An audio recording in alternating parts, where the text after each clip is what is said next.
Oke, halo semuanya. Di sini aku akan mengimplementasikan neural network AI untuk heart disease prediction ya. Namaku Alvin Andrianto, NIM-ku Dodo K10035, dan ini merupakan proyek UAS untuk mata kuliah Artificial Intelligence. Langsung kita masuk ke videonya. Di sini saya menggunakan notebook dari kaggle.com, itu dari profil bulan Siah yang diupload 4 tahun yang lalu dengan 79.911 views ya. Untuk datasetnya saya mengambil di luar dia supaya ada sedikit variasi. Di sini saya ngambil dari David Lab sama di kaggle.com juga yang memiliki cukup banyak data yang bisa kita gunakan untuk heart disease prediction using neural network ya.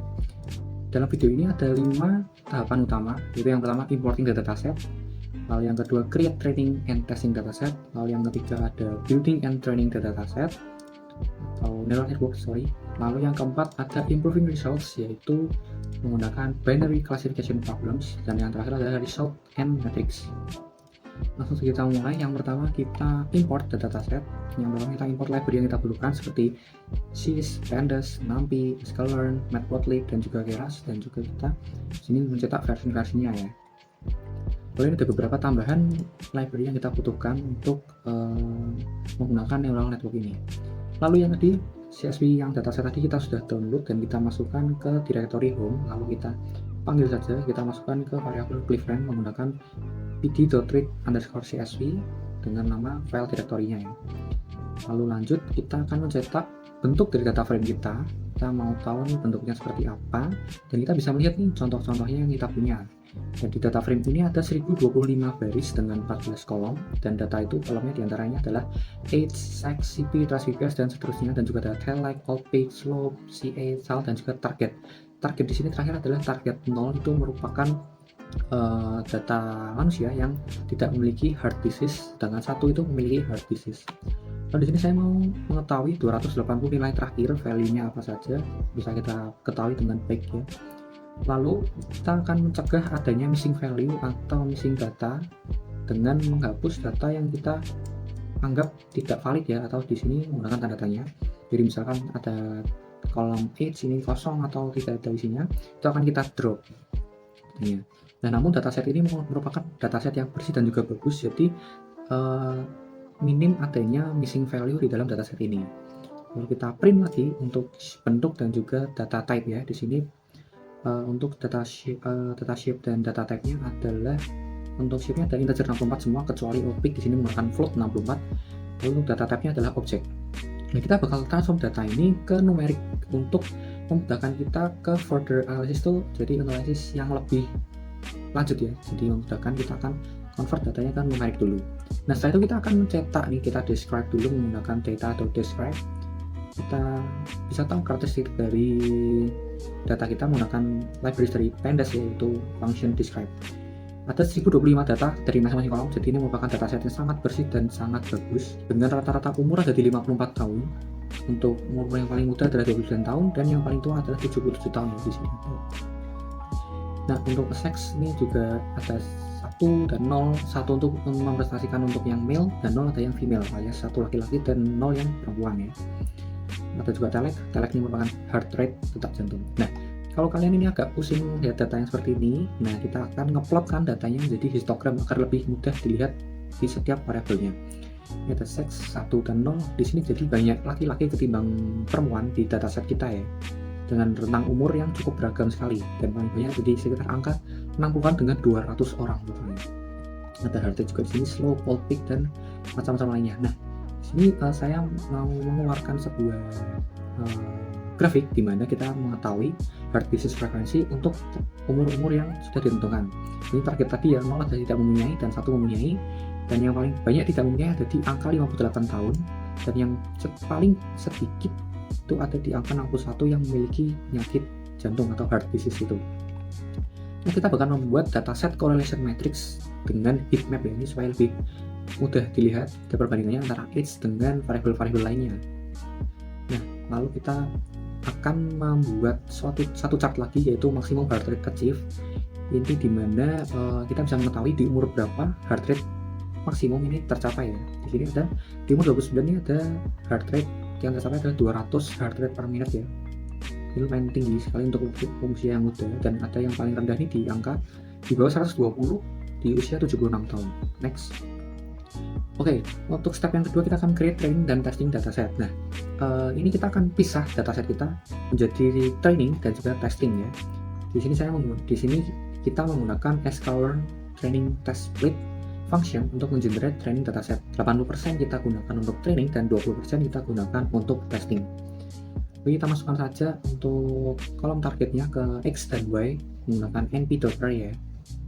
Kita cetak dulu X dengan array 0 seperti ini, lalu kita normalisasi nilainya dan berubah menjadi seperti ini. Nah, lalu kita akan create X dan Y ini dataset untuk kita training ya. Kita menggunakan library sklearn, kita import model selection, kita masukkan ke sini menggunakan code yang seperti ini dengan test size 0,2, artinya 20% ya. 20% yang kita gunakan untuk testing. Nah, kita akan convert data untuk categorical labels. Kita menggunakan library keras.utils, kita import to categorical. Kita masukkan dan shape-nya kita cetak, dan kita cetak 10 data pertama ya. Gitu. Nah, akan kita cetak lagi X-train-nya setelah training akan jadi seperti ini. Lalu step ketiga adalah kita akan untuk building dan training the neural network. Kita bakal buat modelnya nih. Nah, kita membutuhkan library tambahan lagi yaitu keras layers dan optimizers layers model, banyak sekali. Kita bikin modelnya, kita masukkan model ini yang sudah kita bikin ke variable model, dan kita bakal summary modelnya. Kita summary dan dia menghasilkan layer, output, dan juga parameter. Untuk total parameternya jadi 378 parameter dengan trainable parameter dari 378 dan non-trainable parameter adalah 0. Lalu kita bakal fit model yang sudah kita buat ini ke training data, yaitu kita masukkan ke variable history ya. Kita masukkan, bakal dilatih, dan selesai. Setelah itu kita bakal menggrafikkan akurasi dari model yang sudah kita buat tadi ya. Di sini kita menggunakan library matplotlib untuk menggrafikkan akurasi kita. Nah, setelah digrafikkan ternyata untuk tes data kita ini lumayan tinggi, ada di angka 0,9. Ini merupakan akurasi yang cukup tinggi mengingat data kita cukup banyak. Dan untuk model loss-nya ini lumayan rendah, ada di bawah 0,3 dengan epoch di antara 40 sampai 50-an. Oke, untuk yang keempat di Kaggle dia ini dia menyimpulkan bahwa categorical classification ini tidak cukup untuk menggunakan neural network ini di dunia kesehatan. Maka dari itu dia menggunakan satu improving results yaitu binary classification. Di sini binary ini kita langsung convert saja classification kita menjadi binary classification problem, hard disease or no hard disease ya. Kita masukkan ke Y-train binary dan Y-test binary. Masukkan, lalu kita bikin model baru lagi, yaitu model untuk binary classification.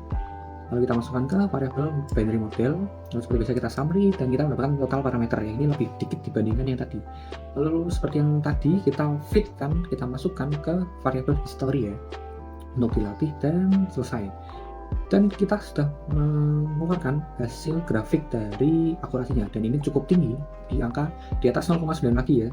Cuman bakal kita lihat nanti spesifiknya seperti apa. Untuk modelnya jadi sekitar angka 0,3, cukup rendah, hampir sama seperti yang tadi. Nah, poin kelima, results and metrics. Nah, di sini kita bakal tes performance dari masing-masing classification ya, ada categorical model dan juga binary model.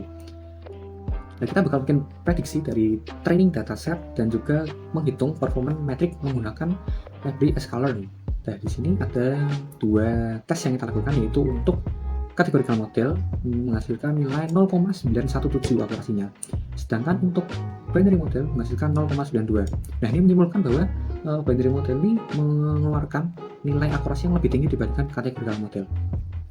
Nah, untuk mengetes itu aku nyoba iseng untuk ngetes model yang telah kita buat tadi, yang binary model, akan aku coba untuk menggunakan data yang dari dataset tadi yang sudah pasti ya. Nah, di sini saya mencoba untuk data yang pasti memiliki penyakit jantung dengan target 1, saya masukkan ke data baru.